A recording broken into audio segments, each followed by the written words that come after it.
Good morning, सुप्रभात। चलिए आज का क्लास हम लोग स्टार्ट करने जा रहे हैं। आज 18वां क्लास है, 18th क्लास है आज। ठीक है, हम लोगों ने कल पढ़ा था दो चर वाले रैखिक समीकरण युग्म एक्सरसाइज 3.2 पर हमने चर्चा की थी। बहुत सारे सवालों को मैंने दिया था बनाने के लिए, उसमें से बहुत सारे बच्चों ने बना करके भी बहुत भेजा है, बहुत अच्छी बात है।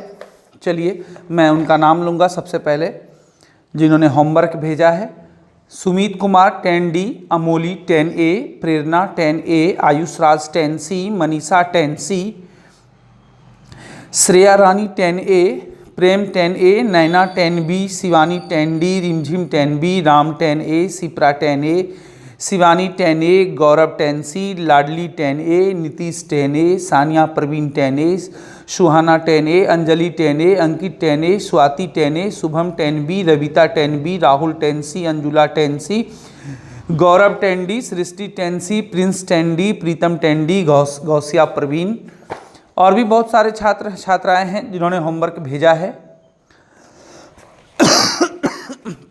बहुत अच्छी बात है।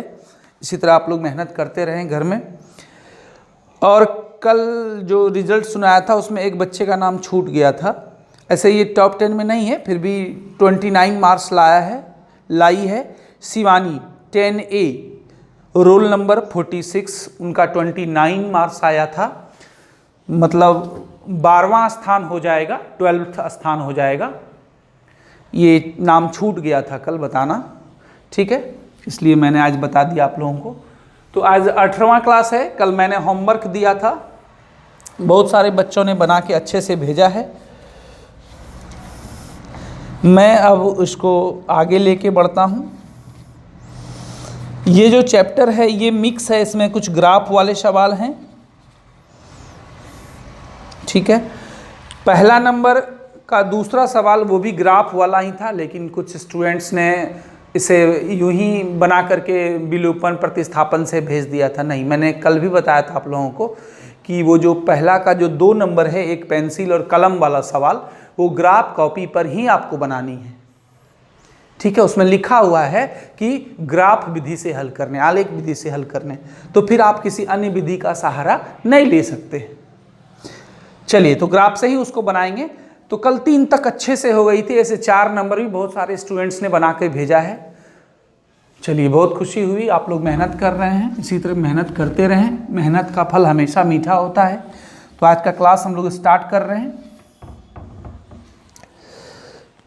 जो भी नए सब्सक्राइबर जुड़े हैं या जो भी नए व्यूअर हैं जो देख रहे हैं, वो उनसे आग्रह है कि वो इस चैनल को सब्सक्राइब कर लें और एक बेल घंटी का चिन्ह आपको दिखेगा, बेल आइकॉन दिखेगा, उसे भी क्लिक कर लें। इससे आपको जो भी न्यू वीडियो अपलोड होगा उसका नोटिफिकेशन तुरंत मिल जाएगा, यदि आप सब्सक्राइबर हैं इस चैनल के तो। और 9th 8 वगैरह का भी क्लास स्टार्ट हो चुका है। 2 दिन पहले आनंद सर का भी क्लास हुआ था हिंदी का, 10th और 9th के लिए हिंदी ग्रामर सेम होता है, इसलिए सेम क्लास हुआ था। अंकित सर का भी क्लास 8 में क्लास हो रहा है लगातार। तो जो भी आपके कांटेक्ट के बच्चे हैं या आपके घर के कोई बंधु हैं, उन्हें आप इन्फॉर्म कर दें कि क्लास स्टार्ट हो चुका है, वो क्लास अटेंड करें, है ना, ताकि उनकी पढ़ाई भी आप ही के तरह चलती रहे। चलिए तो हम आज का क्लास स्टार्ट करने जा रहे हैं। तो 3.2 ही एक्सरसाइज चलेगा। अभी ये चैप्टर समाप्त नहीं हुआ है, इसमें हम थोड़ी सी चर्चा कर लें 4 के 1 नंबर सवाल पर, ठीक है। इसमें क्या था, x + y = 5 और दूसरा समीकरण 2x + 2y = 10।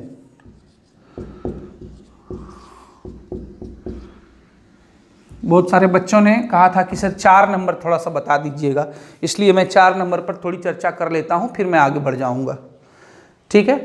निम्न रैखिक समीकरण के युग्मों में कौन सा युग्म संगत है या असंगत है? यदि संगत है तो ग्राफीय विधि से हल करना है। देखिए इसमें 2 काम करने हैं आपको। सबसे पहले चेक करना है, जांच करना है कि ये संगत है या असंगत है। जस्ट इसके पहले वाले सवाल में भी संगत असंगत हमने जांचा था, ठीक बिल्कुल उसी तरह से हम लोग क्या करेंगे, पहले संगत असंगत जांचेंगे। और उसके बाद एक पार्ट और है सवाल का कि यदि संगत है तो ग्राफीय विधि से हल करें। मतलब समझे, यदि असंगत आ जाएगा तो ग्राफ नहीं खींचना है ना।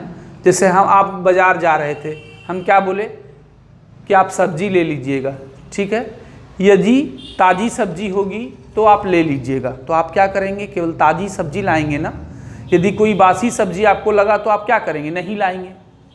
सेम उसी तरह से यही सवाल है। क्या कहा गया है कि यदि संगत हो तो ग्राफीय विधि से हल कीजिए। मतलब यदि असंगत वाला कोई सवाल आता है तो केवल जांच करके लिख देना है, अतः दिया गया समीकरण असंगत है, तो उसका ग्राफ भी नहीं खींचना है। केवल किसका ग्राफ खींचना है, संगत का। संगत का मतलब जो अविरोधी होगा या जो आश्रित होगा, ये दोनों ही संगत होता है। ठीक है, तो हम लोग देखते हैं, इस सवाल पर चर्चा करते हैं।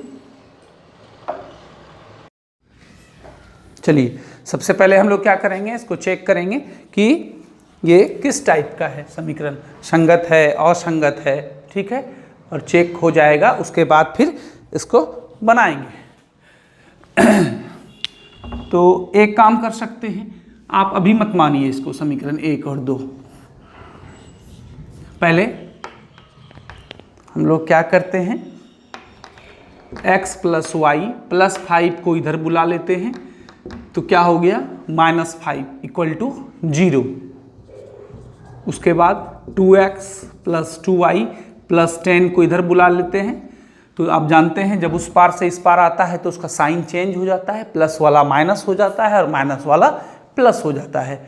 अब हम लोग क्या करेंगे, जांच करेंगे। सबसे पहले जांच करते हैं, a1 = 1, b1 = 1, c1 = -5, a2 = 2, b2 = v2, c2 = -10, है ना। नाउ पहले हम लोग क्या करेंगे, a1/a2 निकालेंगे, फिर जगह बचा रहे हैं b1/b2 निकालेंगे और फिर c1/c2 निकालेंगे। चलिए निकालते हैं, a1 का मान 1 और a2 का मान 2, ठीक हो गया। संगत असंगत जांच करने के लिए तो हम लोग क्या करते हैं, इसी तरह a1/a2, b1/b2, c1/c2 भी नहीं निकालते हैं। इस पर कल भी चर्चा हुई थी और पहले भी 1-2 बार हो चुका है। b1/b2, b1 कितना है, 1/2, b1 1 है, b2 2 है, 1/2, और c1/c2 -5/-10, माइनस माइनस कट गया, 5 1 5 2 जा 10, 1/2। आपने क्या देखा, चूंकि a1/a2 = b1/b2 = c1/c2, ये तीनों बराबर आ गया, 1/2 1/2 1/2। इसका मतलब है कि ये आश्रित है और आश्रित वाला तो संगत होता है ना। तो अब आपका काम बढ़ गया, क्या लिखेंगे, अतः दिया गया समीकरण क्या है, संगत या असंगत, कैसा हो गया, ये संगत है। अब संगत हो गया तो आपका काम बढ़ गया। अब आपको संगत हो गया तो क्या करना होगा, इसको आलेख विधि से हल करना होगा। एक बात और, जब तीनों बराबर होता है तो आश्रित होता है, और आश्रित का क्या होता है, अनगिनत हल होता है, तो इसका भी अनगिनत हल ही होगा। कोई दिक्कत नहीं, हम लोग लिख देंगे लास्ट में एक लाइन केवल ग्राफ खींच करके, है ना। तो इतना आप लोग उतार लें अपने कॉपी में। ये अभी रूलिंग में छोटा छोटा लिखें ताकि आपका एक बार में अट जाए। अभी और भी अब मेन काम तो अब होगा, ग्राफ खींचना है, वो बाकी ही है। छोटा छोटा लिखें, अभी इधर ग्राफ खींचेंगे हम लोग। इसको हम मिटा देते हैं, आप लोगों ने शायद उतार ही लिया होगा। चलिए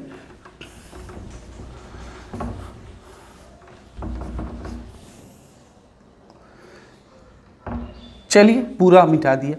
सवाल को दोबारा लिख लेंगे हम लोग, ऐसे सवाल नहीं मिटाना था। जांच हो गया।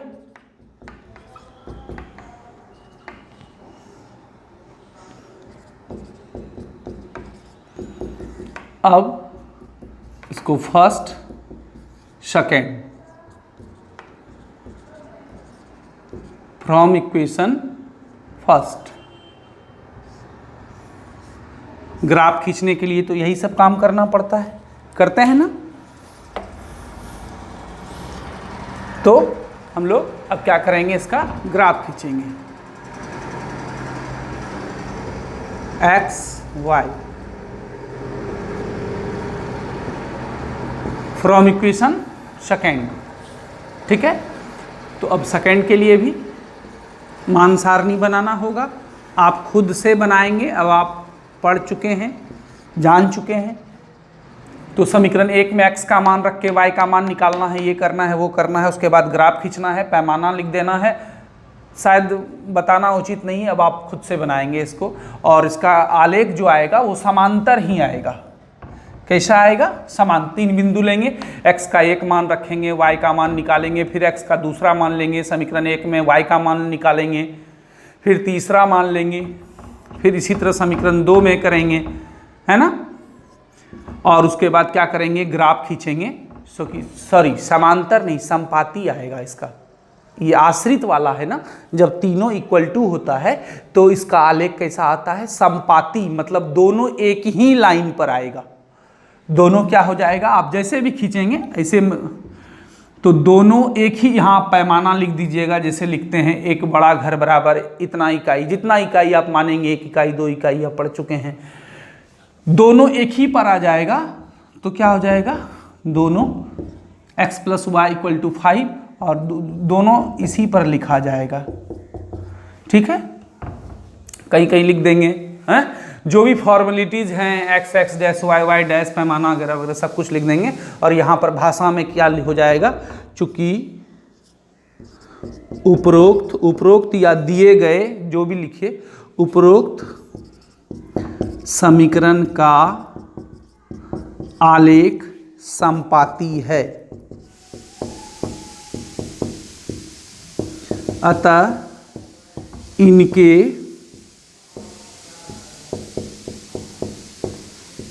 अनगिनत हल संभव हैं। इनके अनगिनत हल होंगे। तो अनगिनत है तो निकालने की आवश्यकता नहीं है, उतना हम निकाल भी नहीं सकते हैं, है ना। इसको आप खुद से करेंगे, ठीक है। ये कल भी एक सवाल ग्राफ वाला मैंने बताया था, वो प्रतिच्छेदी आया था। वो जो लड़का और लड़की की संख्या निकाले थे, पहला का पहला नंबर, उसी तरह से इसका ग्राफ खींच लेंगे। बस इसी तरह से आपको चारों बनाने हैं। 4 नंबर पे 4 सवाल है, मतलब पहले चेक करना है संगत है या असंगत, और यदि संगत होगा तो ही ग्राफ खींचना है, और यदि संगत नहीं होगा तो वहीं पर छोड़ देना है। जैसे मान लीजिए आ गया a1/a2 बराबर b1/b2 is not equal to c1/c2, ऐसा आ गया, पहला दोनों बराबर और अंतिम दोनों बराबर नहीं, तो एक लाइन खाली भाषा लिख देना है। अतः दिए गए समीकरण, दिया गया समीकरण असंगत है, अतः इसके कोई हल संभव नहीं है। काम खत्म। उसका ग्राफ भी नहीं खींचना है, कुछ भी नहीं करना है। चलिए इसको अब मिटा रहे हैं। हम कुछ बताए नहीं है, केवल एक आइडिया दिए हैं आपको, आपको खुद से करने हैं इसको। मैथ ऐसा चीज है, जब तक आप खुद से नहीं करेंगे, केवल मेरा बताया हुआ उतार लेंगे, उससे कुछ नहीं होगा। आप खुद से बनाएंगे, कुछ दिन गलतियां होंगी आपसे, फिर आप खुद ब खुद आप सही बनाने लगेंगे। लेकिन यदि आप केवल उतारने का काम करते हैं तो फिर दिक्कत है। इसलिए खुद से बनाएं। चारों सवाल उसी तरह करना है। चौथा नंबर में C1 इधर, C1 C2 इस पार में ही है, a1/a2 b1/b2 c1/c2 निकाल लेंगे, बस अपने से करेंगे। मेरे ख्याल से अब दिक्कत नहीं होगी आपको 4 नंबर में। चलिए 5 नंबर। एक आयताकार बाग जिसकी लंबाई चौड़ाई से 4 मीटर अधिक है। एक आयताकार बाग है, बाग का मतलब बगीचा है, गार्डन है। इसकी लंबाई चौड़ाई से 4 मीटर अधिक है। मान लीजिए ये बाग है, आयत के आकार का है, रेक्टेंगल है, ठीक है।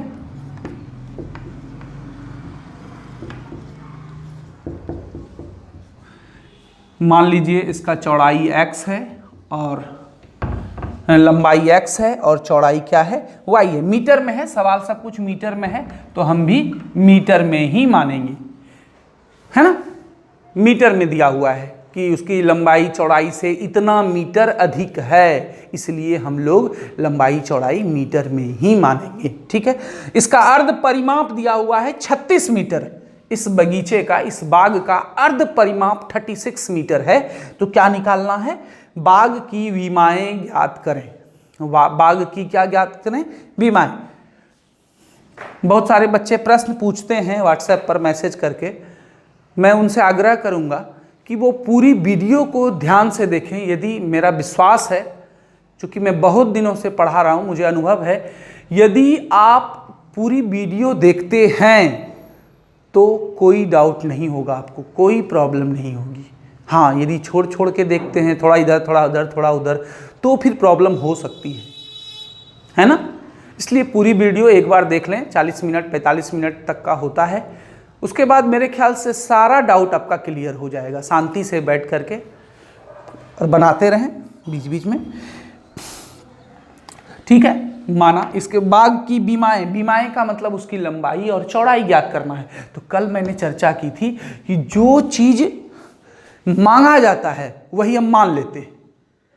इसमें क्या मांगा जा रहा है, तो लंबाई और चौड़ाई। विमाएं का मतलब यही होता है, लंबाई और चौड़ाई पूछा जा रहा है उससे, आपसे, तो मान लेंगे। माना आयताकार बाग की लंबाई इतना मीटर एवं चौड़ाई इतना मीटर है।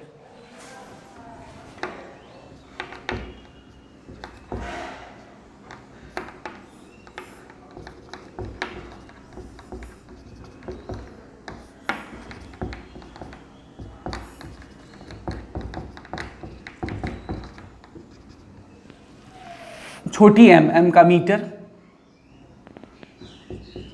एवं आयताकार बाग की चौड़ाई। शॉर्टकट में लिख सकते हैं, लॉ देके इसे 0 बना देंगे तो लंबाई हो गया, ये चौड़ाई हो गया y मीटर। आ जाइए प्रश्न से, या प्रश्नानुसार जो लिखते हैं अकॉर्डिंग टू क्वेश्चन, ठीक है।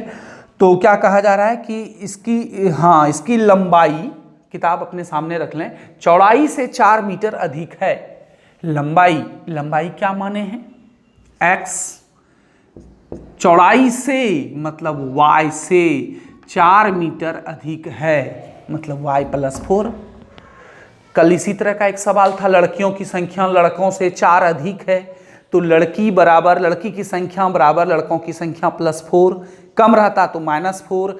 उसी तरह ये सवाल है, लंबाई चौड़ाई से 4 अधिक है, अधिक का मतलब प्लस और कम का मतलब माइनस, है ना। x + y को इधर बुला लेते हैं, -y = 4, है ना। इसको क्या मान लिए, समीकरण 1। आसानी से समीकरण 1 निकल गया। पुनः प्रश्न से, ठीक है। इसका अर्थ देखिए, कोमा देके दिया हुआ है, चौड़ाई से 4 मीटर अधिक है, कोमा का अर्ध परिमाप 36 मीटर है। का, यहां बच्चे समझ नहीं पाते ये किसके बारे में कहा, किसका, किसकी चर्चा चल रही है, बाग की ना। तो बाग के बारे में कहा जा रहा है कि बाग का अर्ध परिमाप कितना है, 36 मीटर है। हाँ, प्रश्न से ये चर्चा इसी की हो रही है। बाग का अर्ध परिमाप, पूरा परिमाप नहीं, आधा,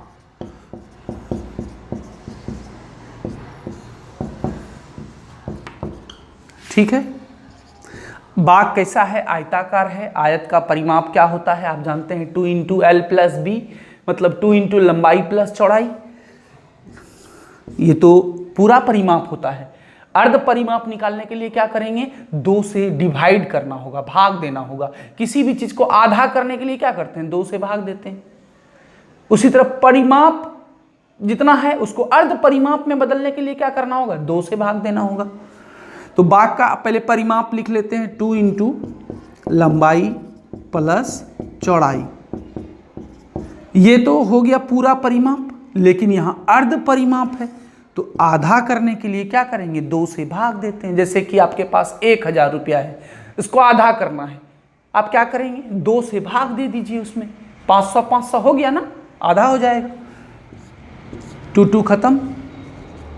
लंबाई प्लस चौड़ाई, तो लंबाई कितना है x प्लस चौड़ाई कितना है y और इक्वल टू 36। अब देखिए आपके पास ये 2 समीकरण आ गए हैं।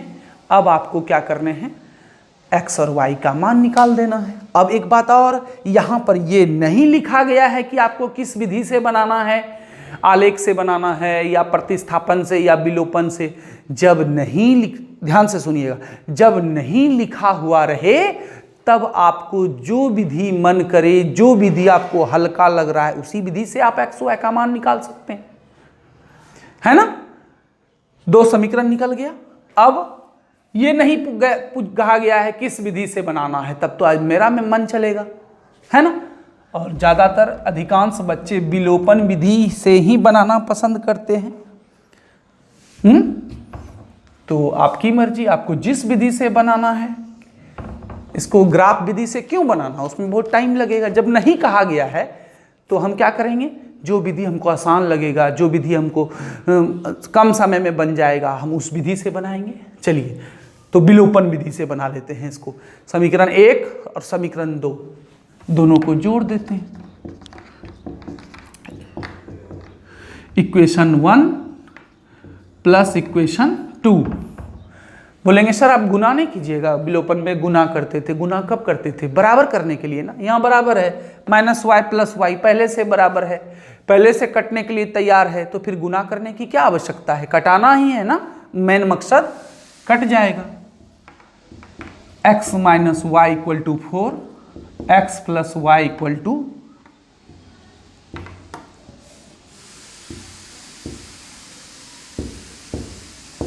36 + 4,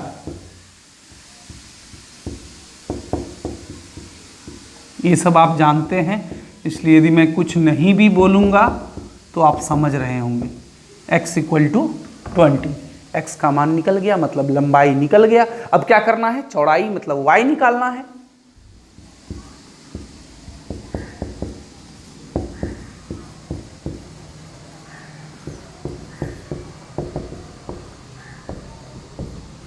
putting the value of x in equation first, या हिंदी में आप लिखिए x का मान समीकरण 1 में रखने पर, 1 में रखिए, 2 में रखिए, कोई दिक्कत नहीं है, आंसर वही आएगा। x - y = 4 हम 1 में रख रहे हैं, x है 20 - y = -4, -y 4 + 20 उधर गया, -20, 4 में 20 गया, -16, माइनस कट गया, इसलिए y = 16। अब देखिए हो गया आपका फाइनल आंसर। अब केवल लास्ट में आपको लिखने हैं कि आयताकार बाग की लंबाई 20 मीटर एवं चौड़ाई 16 मीटर। अब आप यहां लिख दीजिए, अतः आयताकार बाग की लंबाई बराबर 20 मीटर एवं चौड़ाई बराबर 16 मीटर, आंसर। यदि आपको ये लास्ट का 2 लाइन नहीं भी दिख रहा है अपने वाइट बोर्ड में तो आप लिख लें, मैं बोल दिया हूं मैंने। आयताकार लास्ट में क्या लिखेंगे, तो आयताकार बाग की लंबाई 20 मीटर एवं चौड़ाई 16 मीटर, दैट्स ऑल। आपका आंसर हो गया, है ना। चलिए अब अपने सेटिस्फैक्शन के लिए, अपनी संतुष्टि के लिए आप चाहें तो ये चेक कर सकते हैं, आपको दिखाना नहीं है कि आपका आंसर सही है या गलत है। नहीं कर सकते हैं, बिल्कुल कर सकते हैं। देखिए क्या कहा गया, सबसे पहला लाइन सवाल का कि लंबाई जो है वो चौड़ाई से 4 अधिक है। तो देखिए आप यहाँ 20 है लंबाई और चौड़ाई 16 है, 4 अधिक है ना, नहीं है? लंबाई चौड़ाई से 4 अधिक है। पहला वाला लाइन तो भाई मिल गया। अब चलिए दूसरा लाइन क्या था कि इसका आयत का अर्ध परिमाप 36 मीटर है। यदि हम इसका अर्ध परिमाप निकालेंगे तो पूरा परिमाप होता है 2 इंटू लंबाई प्लस चौड़ाई। आयत का अर्ध परिमाप निकालने के लिए 2 से भाग दे दिए तो अर्ध परिमाप क्या हो गया, लंबाई प्लस चौड़ाई। लंबाई कितना 20, चौड़ाई कितना, अरे तो मिल गया, दूसरा भी मिल गया। 2 बातें सवाल में कही जा रही थी और दोनों आपके आंसर से संतुष्ट हो रहा है। पहला लंबाई चौड़ाई से 4 मीटर अधिक है, वो भी मिला, और दूसरा इस बाग का अर्ध परिमाप 36 मीटर, देखिए ये भी मिला। इसका मतलब आपका आंसर बिल्कुल सही है। ये आपको दिखाना नहीं है एग्जाम में या कहीं भी, मतलब एक सेल्फ सेटिस्फैक्शन, आत्मसंतुष्टि होगी आपको कि नहीं मेरा आंसर बिल्कुल ही सही है।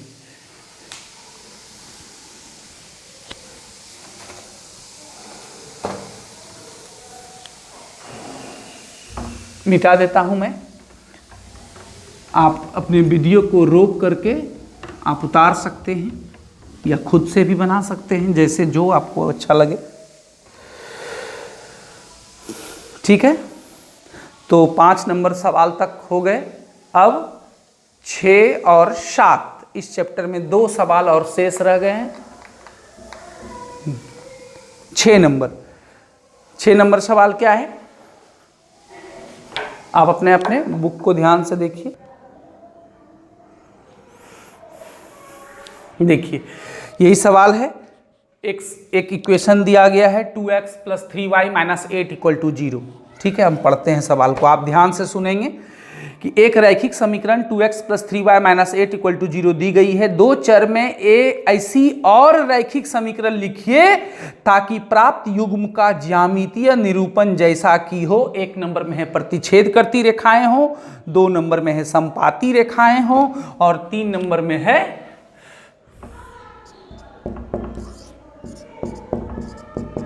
समपाती रेखाएं हों, और 3 नंबर में क्या है, समांतर रेखाएं हों। समझिएगा, इसको समझाते हैं अभी हम आपको।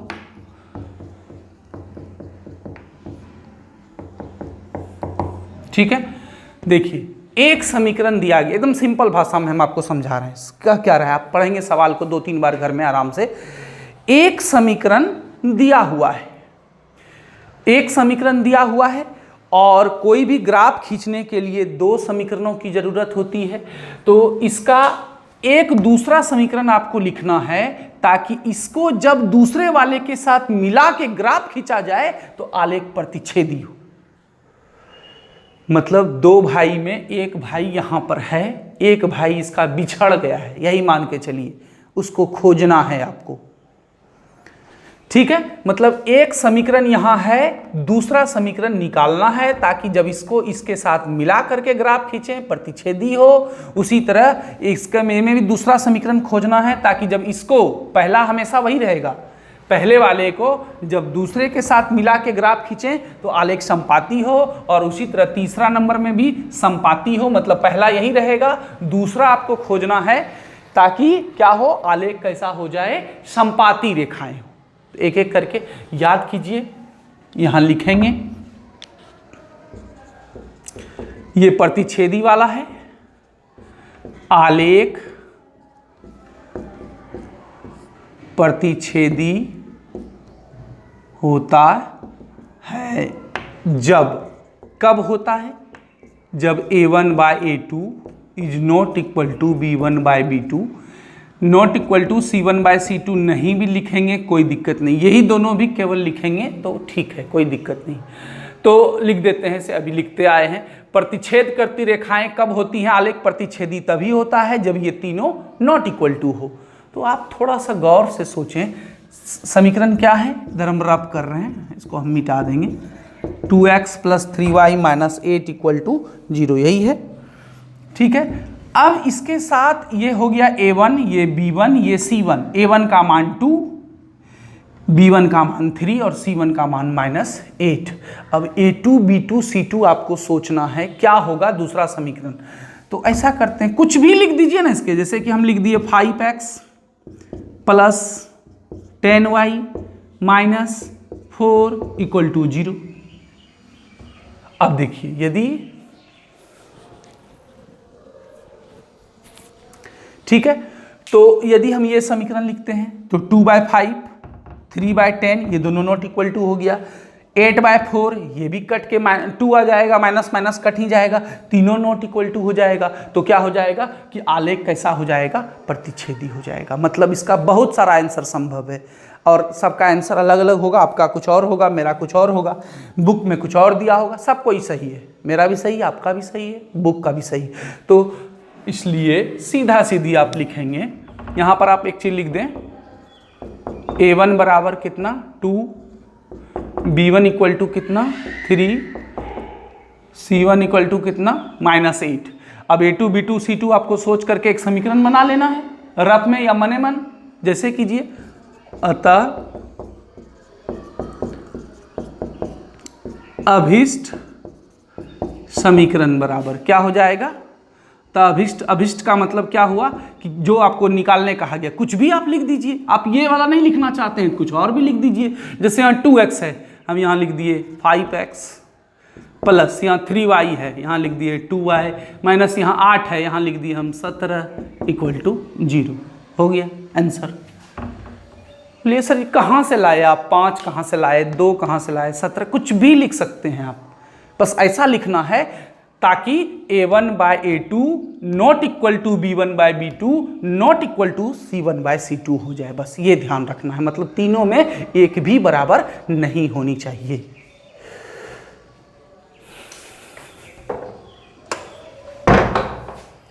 ठीक है, अब उसी तरह सेम टू सेम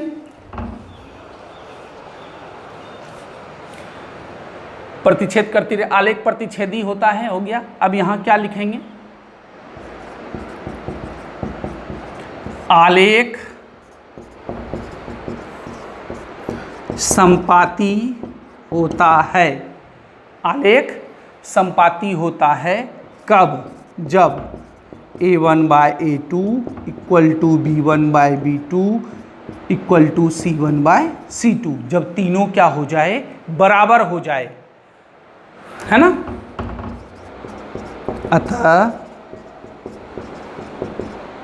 अभिष्ट समीकरण क्या हो जाएगा।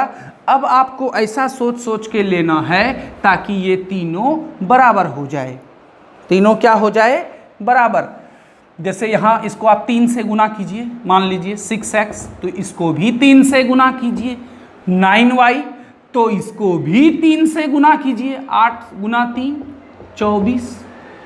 इससे क्या होगा, जब आप A1/A2 निकालेंगे, निकाल के देख सकते हैं, तो वह 1/3 आएगा कट के, फिर B1/B2 भी 1/3 और C1/C2 भी 1/3, तीनों बराबर हो जाएगा, तो आलेख संपाती हो जाएगा। आप यदि 2 से गुना करना चाहते तो तीनों को 2 से गुना करना था, 4 से गुना करना मतलब सेम अंक से गुना करना है। ठीक है, तो अभिष्ट समीकरण क्या हो जाएगा, जैसे हम 3 से गुना किए, मेरा मन हो गया हम 2 से गुना करें, कोई दिक्कत नहीं है।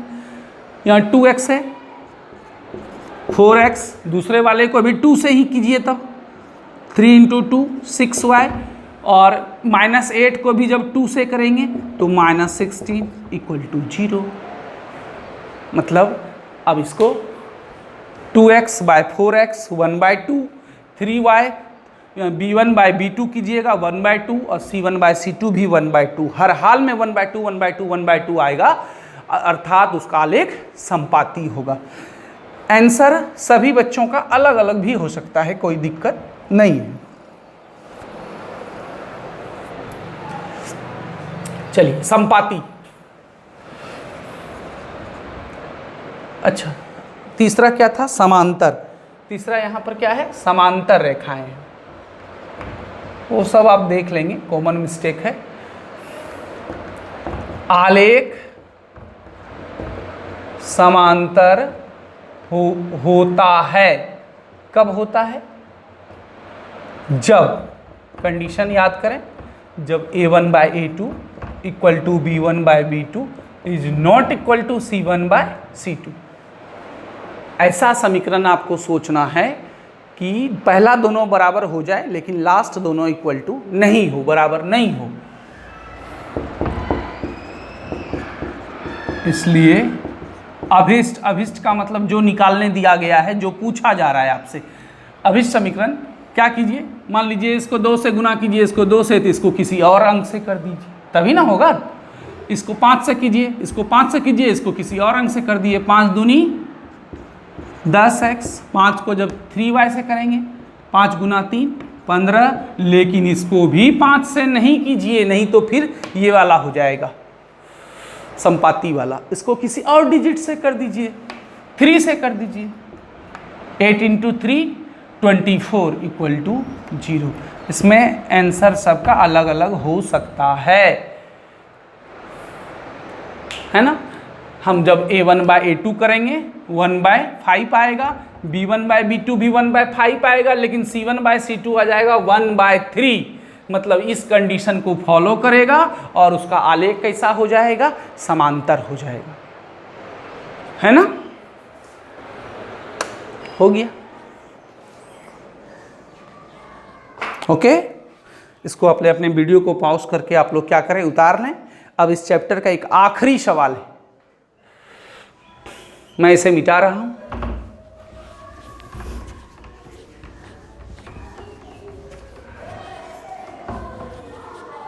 सभी कोई क्या करें, उतार लें इसको।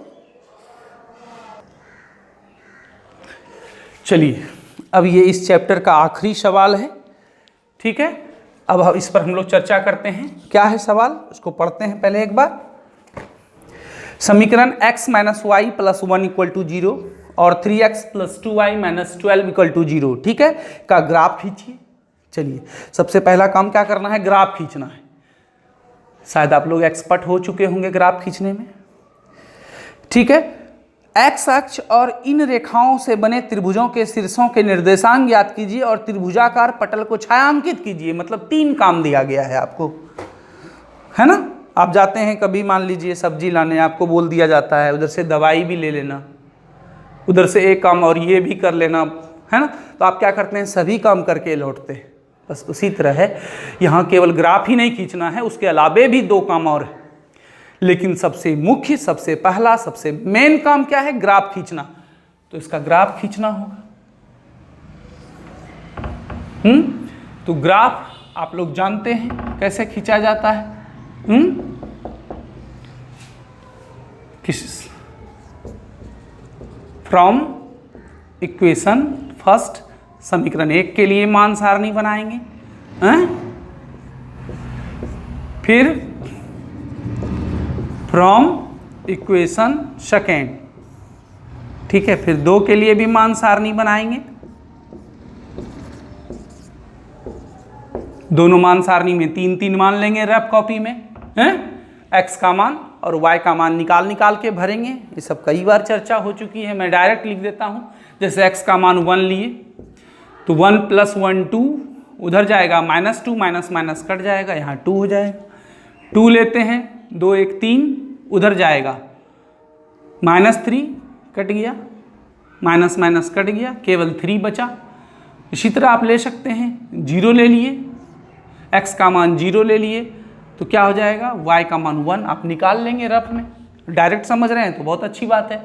अब दूसरा समीकरण है, अब इसमें भी हम लोग क्या करेंगे, x का मान अपने मन से कुछ भी ले लेंगे और y का मान निकाल करके भर देंगे, है ना।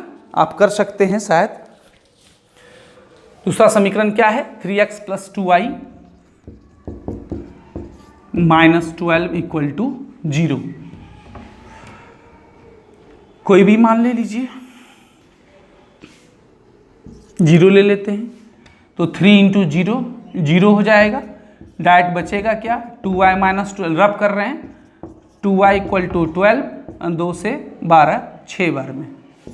इसी तरह से 2 ले लेते हैं, तो 3 × 2 क्या हो जाएगा, 6 हो जाएगा।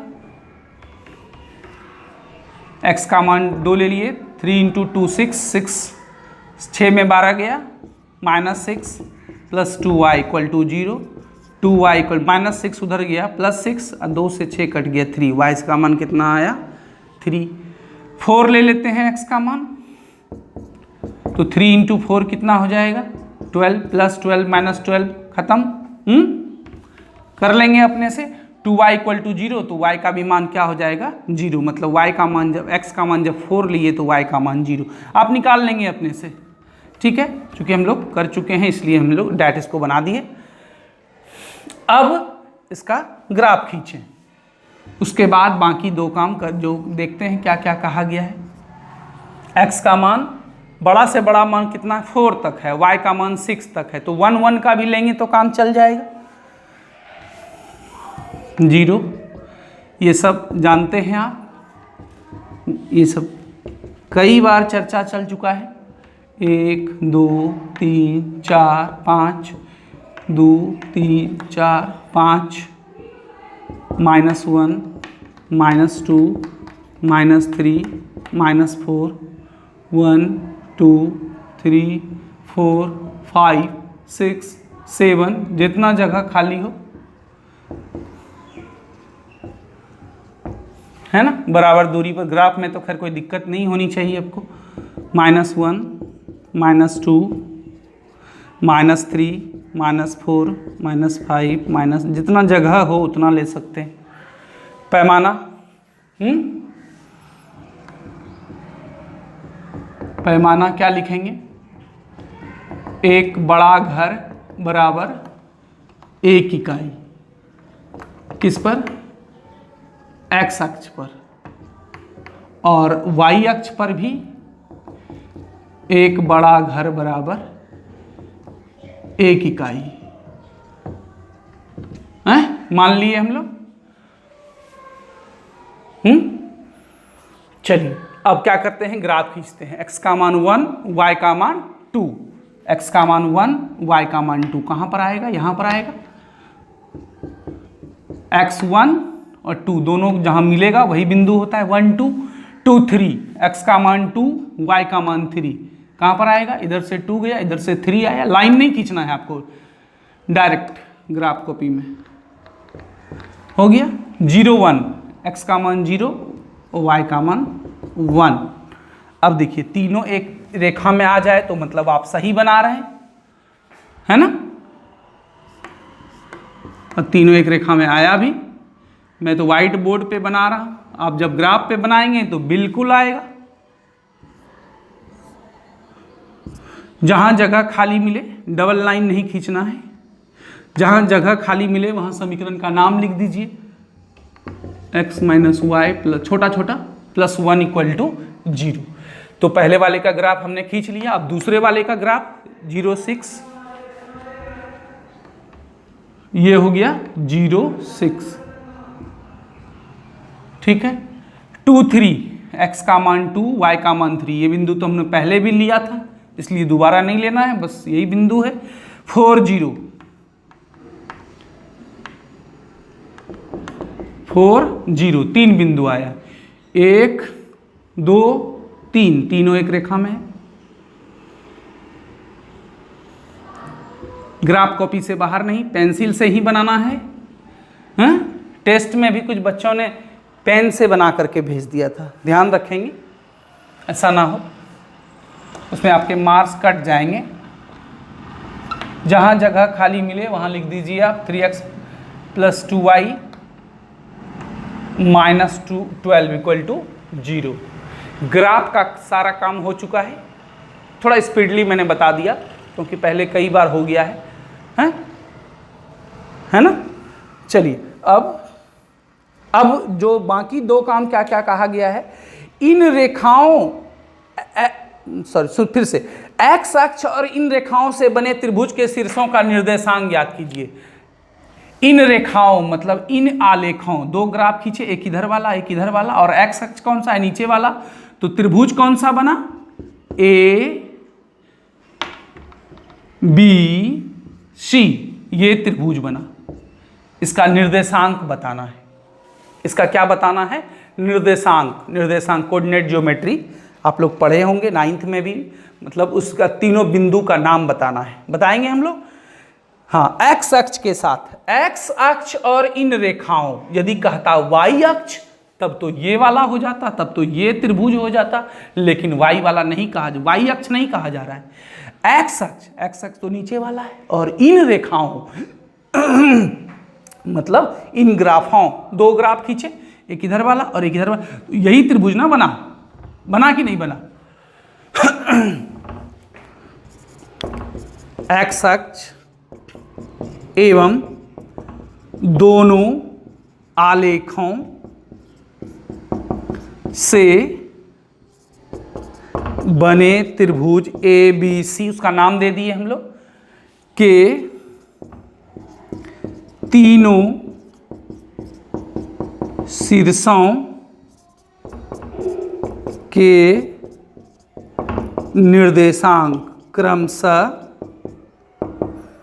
अब देखिए ए का निर्देशांक कितना है, ए का मान बिंदु, ये कौन सा बिंदु है, तो -1 0। एक्स का मान कितना है -1 और वाई कितना है 0, इसका मतलब यह बिंदु हो गया -1 0। दूसरा बिंदु बी का निर्देशांक कितना है 4 0। और लास्ट में सी बिंदु का निर्देशांक, मतलब निर्देशांक इसी को कहते हैं, ये जो मान लिखते हैं ना 2 3, ये निर्देशांक ही है। तो तीसरा निर्देशांक क्या है, C2 3 है ना। आप चाहे तो यहाँ -1 0 बगल में लिख सकते हैं, छोटा ऐसा। ए का निर्देशांक है, मतलब वो बिंदु है -1 0। तो बी का निर्देशांक कितना है, तो एक काम हो गया ग्राफ खींचना, दूसरा काम हो गया तीनों बिंदुओं का निर्देशांक बताना, त्रिभुज के तीनों शीर्षों का। और अब देखते हैं आखिरी काम क्या है, इस त्रिभुजाकार पटल को छायांकित करें। छायांकित करना मतलब कुछ नहीं, सिंपल सा बात है, लाइन खींच देना है। इसको क्या करना है, स्केल से सीधा सीधा तिरछा तिरछा लाइन खींच दीजिए, छायांकित हो गया। बस 3 काम कहा जा रहा था, तीनों काम हो चुके हैं। पहला ग्राफ खींचना था, दूसरा एक्स अक्ष इन रेखाओं से बने त्रिभुज के शीर्षों के निर्देशांक बताने थे, वो भी हो गया। और अंत में तीसरा इस त्रिभुज को, इस त्रिभुजाकार पटल को छायांकित मतलब लाइन खींचना था, वो काम भी हो गया। और ये चैप्टर यहीं समाप्त भी हो गया, एक्सरसाइज 3.2। हाँ, एक बात और, एक्स वाई का मान नहीं निकालने कहा गया है इसमें, मतलब हल करने नहीं कहा गया है। हल करने यदि कहा जाता, केवल ग्राफ खींचने कहा गया, हल करने कहा जाता तब हम यहाँ लिखते कि दोनों आलेख एक दूसरे को इतना पर काट रहा है, इसलिए एक्स बराबर इतना, वाई बराबर इतना।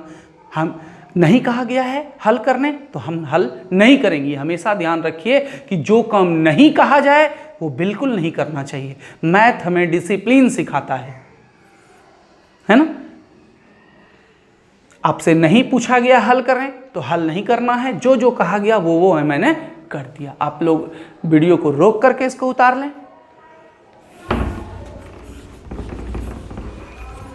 अब आज का होमवर्क है, यदि आपको क्लास अच्छा लगा हो तो आप लाइक और शेयर जरूर करें, ठीक है। अब होमवर्क जो है आपके लिए एक्सरसाइज 3.2 एक बार फिर से बनाना है आपको पूरा, 1 to all with example.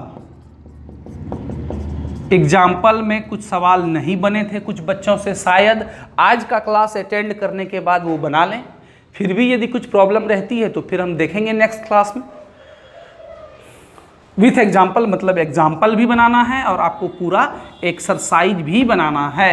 Graph की मोटी मोटी 2-3 कॉपियाँ खरीद लें, बहुत ज़रूरत पड़ने वाली हैं आपको। मैथ प्रैक्टिस की ही चीज़ है, प्रैक्टिस नहीं करेंगे तो फिर नहीं होगा। तो ये होमवर्क रहा आपका, एक्सरसाइज 3.2 फिर से 1 to all बनाना है और एग्जाम्पल भी बनाना है। पूरा चैप्टर फिर से आज बना करके आप होमवर्क भेजेंगे, जैसे आप भेज रहे हैं। मेहनत करें, ठीक है। अपना ख्याल रखें, अपने परिवार का ख्याल रखें, अपने मम्मी पापा का ख्याल रखें, अपना बहुत ख्याल रखें। चलिए आज का क्लास हम लोग यहीं समाप्त करते हैं। धन्यवाद।